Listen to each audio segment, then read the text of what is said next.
Assalamualaikum warahmatullahi wabarakatuh. Saya Indri Dina Ramawati ingin menyampaikan hasil makalah yang saya bikin.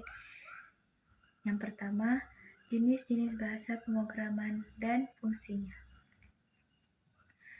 Bahasa pemrograman adalah sekumpulan perintah-perintah yang berbentuk sintaks dan digunakan untuk membuat program perangkat lunak.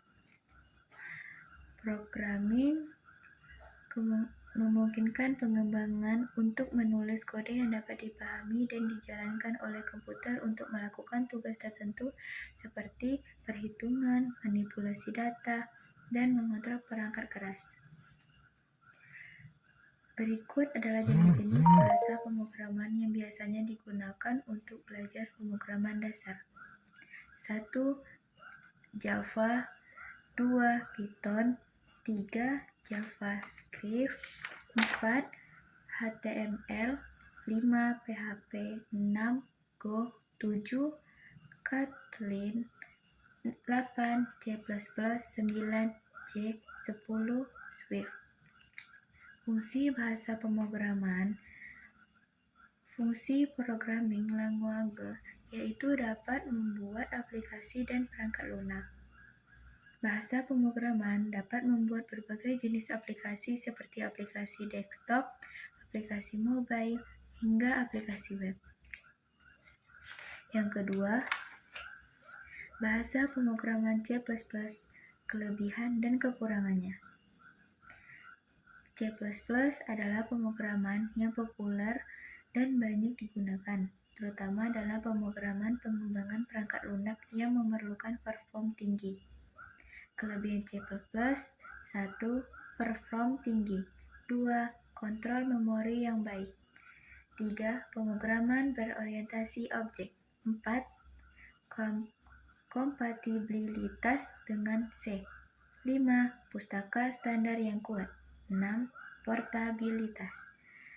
Seterusnya, kekurangan C++. 1. Kompleksitas sintaks. 2. Manajemen memori yang baik. 3. Waktu kompilasi yang panjang. 4. Kurva pembelajaran yang curam. 5. Tidak ada pengumpulan sampah. Yang ketiga, fungsi dan kelebihan aplikasi. 1. Grab dan Gojek. Fungsinya, ojek online, pesan makanan, pengiriman barang, pembayaran digital. Kelebihannya, praktis dan cepat digunakan.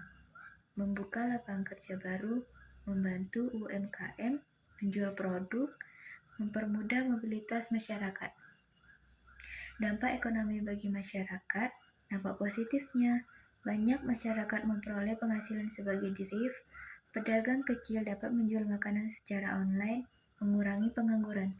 Dan dampak negatifnya, persaingan kerja semakin ketat, ketergantungan aplikasi digital, penghasilan drift tidak selalu stabil. 2. Shopee dan Tokopedia.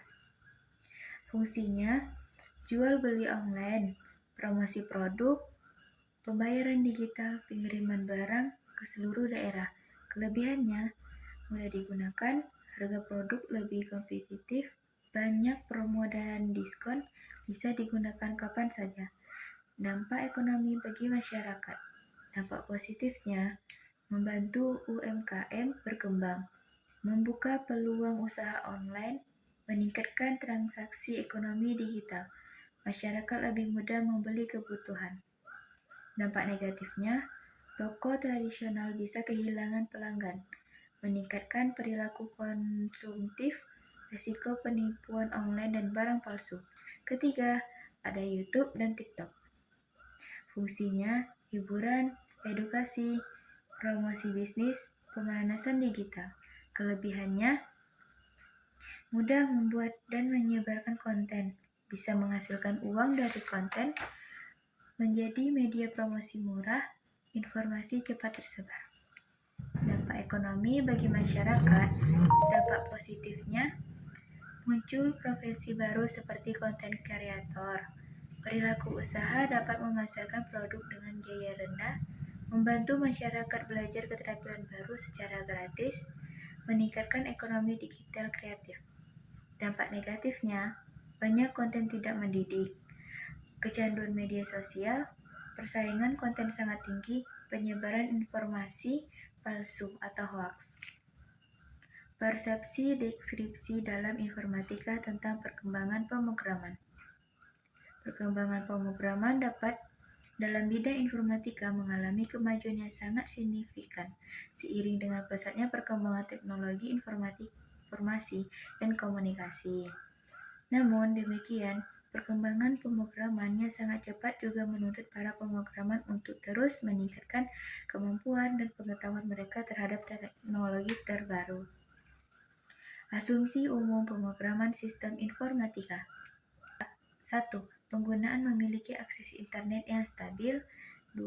Perangkat penggunaan mendukung aplikasi. 3. Data yang digunakan valid dan lengkap. 4. Servis berjalan 24 jam. Sekian makalah yang saya sampaikan. Wabillahi taufiq wal hidayah. Wassalamualaikum warahmatullahi wabarakatuh.